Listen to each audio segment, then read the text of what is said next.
Welcome to Learn with Lucy. This video is explaining about the Bohr's third postulate. ये video में bourse का third postulate के बारे में डिटेल में डिस्कशन करेंगे. Bohr's third postulate states that an electron might make a transition from one of its specified non-radiant orbit to another lower energy. तो electron क्या कर सकता है ना, ट्रांजिशन कर सकता है.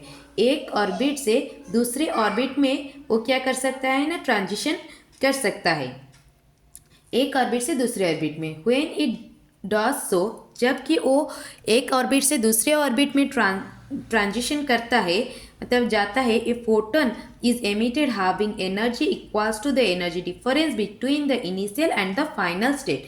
तो एक फोटन एमिट होता है. तो पहले हम लोग जानते हैं कि इलेक्ट्रॉन कैसे जाता है. ठीक है,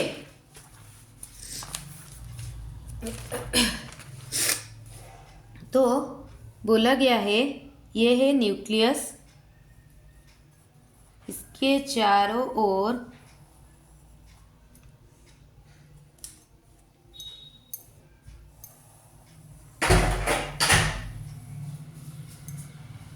इलेक्ट्रॉन्स है. तो ये है N1, ये है नंबर 2 ऑर्बिट. तो जब नंबर 2 ऑर्बिट से नंबर 1 ऑर्बिट में इलेक्ट्रॉन जंप करता है, मतलब इलेक्ट्रॉन ट्रांजिशन कब करता है न, एक ऑर्बिट से दूसरे ऑर्बिट में to the lower energy level. ये लोअर एनर्जी लेवल ऑर्बिट है. तो जब इलेक्ट्रॉन जंप करता है तो क्या होता है ना, फोटोन एमिट होता है. States that the electron might make a transition from one of its specific non-radiant orbit to another lower energy. और जब ये ऐसा करता है तो ये क्या करता है ना, फोटोन एमिट करता है. फोटोन एमिट करता है. तो ये जो फोटोन है del E equals to H nu, del E equals to H nu. और ये जो फोटोन है, ये एक पीस ऑफ एनर्जी है. क्या है ये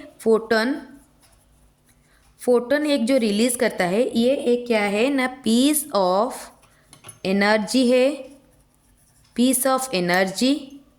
और क्या है, इसका कोई भी मास नहीं है, नो मास, हैज नो मास. और मूव, और इसका स्पीड क्या है, स्पीड ऑफ लाइट है. Moves at the speed of light and acts like a particle के तरह काम करता है. and has momentum, और उसका मोमेंटम भी रहता है. ठीक है, the energy of the photon, और ये जो फोटन का जो एनर्जी जो रिलीज होता है वो क्या होता है, क्वांटाइज्ड होता है. Energy of the photon is quantized. Energy of Foton जो कि रिलीज होता है इज क्वांटाइज्ड.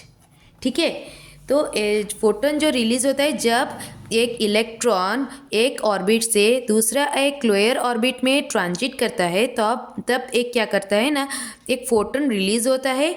और फोटन जो है वो उसका एनर्जी क्या है ना, क्वांटाइज्ड फॉर्म में है.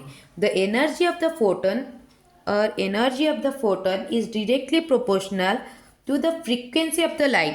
लाइट का फ्रीक्वेंसी के साथ मतलब डायरेक्टली प्रोपोर्शनल है. फ्रीक्वेंसी होता क्या है, फ्रीक्वेंसी मतलब साइकिल पर सेकेंड.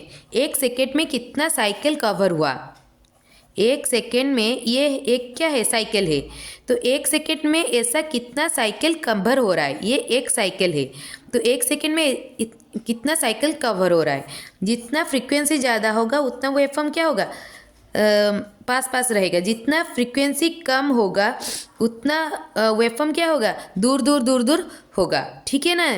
तो ये जो एनर्जी, फोटोन का एनर्जी है वो डायरेक्टली प्रोपोर्शनल टू फ्रीक्वेंसी है. और एनर्जी ऑफ द फोटोन इसको लिख सकते हैं एच न्यू. एच जो है प्लैंक्स कांस्टेंट है. एच क्या है, प्लैंक्स कांस्टेंट. ठीक है, और न्यू जो है वो क्या है ना, फोटोन जो फ्रीक्वेंसी है. when the electron transit from one orbit to the another orbit, a photon is emitted having energy. इसका जो एनर्जी होगा, फोटोन का एनर्जी होगा equals to the energy difference between the initial and the final state. Initial state का energy minus final state का energy. और initial state का energy क्या है? ये higher energy level n equals to 2. Higher energy level ये क्या है? Lower energy level. Higher energy level से लोअर एनर्जी लेवल में क्या होता है ना, अगर ऐसे अगर शिफ्ट करेगा तो एनर्जी जो एक्स्ट्रा एनर्जी है वो लॉस हो जाएगा. तो EI is greater than EF. So frequency emitted by the photon is equals to h nu. Energy of the photon के जगह पे h nu is equals to EI minus EF लिख लिया. ठीक है.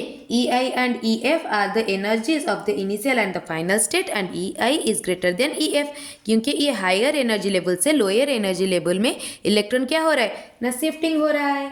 ठीक है. इसको अगर हम लोग इस तरह से रिप्रेजेंट करेंगे, लेट ये वाला हो गया न्यूक्लियस, इसके ऊपर वाला हो गया n equals to 1, n equals to 2,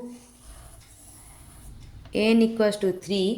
तो ये जो n इक्वल्स टू 1 है, n इक्वल्स टू 1 है, ये क्या है? ग्राउंड स्टेट है. ग्राउंड स्टेट है. ठीक है. और इसका डिफरेंट एनर्जी लेवल कैसे रिप्रेजेंट होता है? -2.18 इंटू 10⁻⁻18 बाय n स्क्वायर. तो माइनस क्यों है? क्योंकि इधर इलेक्ट्रोस्टैटिक फोर्स ऑफ अट्रैक्शन हो रहा है, इस डायरेक्शन में फोर्स अप्लाई हो रहा है, तो इसीलिए ये क्या है? माइनस है. इसको अगर डिफरेंट लेवल में अगर हम लोग डालेंगे तो इसका डिफरेंट वैल्यू आएगा. जैसे कि ये वाला इसका एनर्जी लेवल हो जाएगा -2.18 इंटू 10⁻⁻18. ये 2 का आ जाएगा -5.45 इन 10⁻⁻19. तो जैसे जैसे ऊपर जाएगा, देखो जैसे जैसे ऊपर जाएगा, n जैसे जैसे इंक्रीज होगा वैसे ही उसका एनर्जी लेवल क्या होगा ना, घटता जाएगा. ठीक है. तो जब इधर से इधर में आएगा जो एक्स्ट्रा एनर्जी है वो फोटोन के जब इधर से इधर आएगा एक्स्ट्रा एनर्जी क्या हो जाएगा? फोटोन की तरह बाहर आ जाएगा. एक्स्ट्रा एनर्जी बाहर आ जाएगा जिसको बोलते हैं फोटोन. और फोटोन का एनर्जी क्या होता है ना, h न्यू. ठीक है. न्यू क्या है ना, फ्रीक्वेंसी है. ठीक है. समझ में आया?